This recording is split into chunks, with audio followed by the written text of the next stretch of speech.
केहू कहता पावर यहीं से शुरू होला, केहू कहता नचनिया के मरद तक, केहू पूछो तक पवन सिंह मुंह से ना बाबू काम से जानल जाला और उनका काम से ही उनका पाँव पे लोग गिरला। नमस्कार प्रणाम तरह से बतला दी कि पवन सिंह के गाना तो वायरल है, यहाँ गाना तो नहीं चलत, लेकिन पवन सिंह जरूर चलता नहीं। जी हाँ, ये बात हम काहे कह रहे हैं, सब देख सकता नहीं कि विवेक सिंह पावर स्टार पवन सिंह के पैर छू के गोर लगले बारे। ये बात के लेके अभी रउआ सब बतला दी कि यूट्यूब पर बहुत ज्यादा ये वीडियो वायरल होता।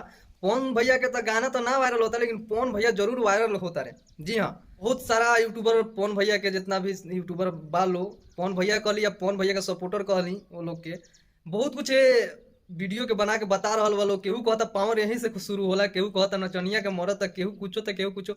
अरे मर्दबा हकीकत इहे नु बा कि देखा बाप बाप होला। हम तो ना कहम कि हाँ ई पावर यहीं से शुरू होला नचनिया के मरद, हम हकीकत ये बताएं कि पावर यहीं से शुरू तो होला कि ना होला ई ना बतलाएं, लेकिन बाप बाप होला। विवेक सिंह भले केतनो कुछो कुत्ता लेकर भौंक लेलन, लेकिन आज पवन सिंह के पाँव पर गिरले बारे, पाँव छू के गोर लगलन। काहे कि औकात जहाँ रहला बेटा उन्हें रह। बात हम पहले भी वीडियो में एगो बतला दिले बानी कि औकात जितना बा उतने ही उड़े के। हमार जितना औकात बा उतना हम उड़े, तोरा जितना औकात बा तू उतना ही उड़ा। पवन सिंह से कोई अगर टक्कर ले हो नहीं सकता है। जितना दूर रहोगे उतने तुम सेफ रहोगे, उतने सुरक्षित रहोगे। जितना बोलना होगा पवन सिंह के बारे में बोल सकते हो, लेकिन सामने आने पर आप लोग देख सकते हैं कि क्या हाल है। सामने आने के बाद पाँव तो पकड़े के हुई।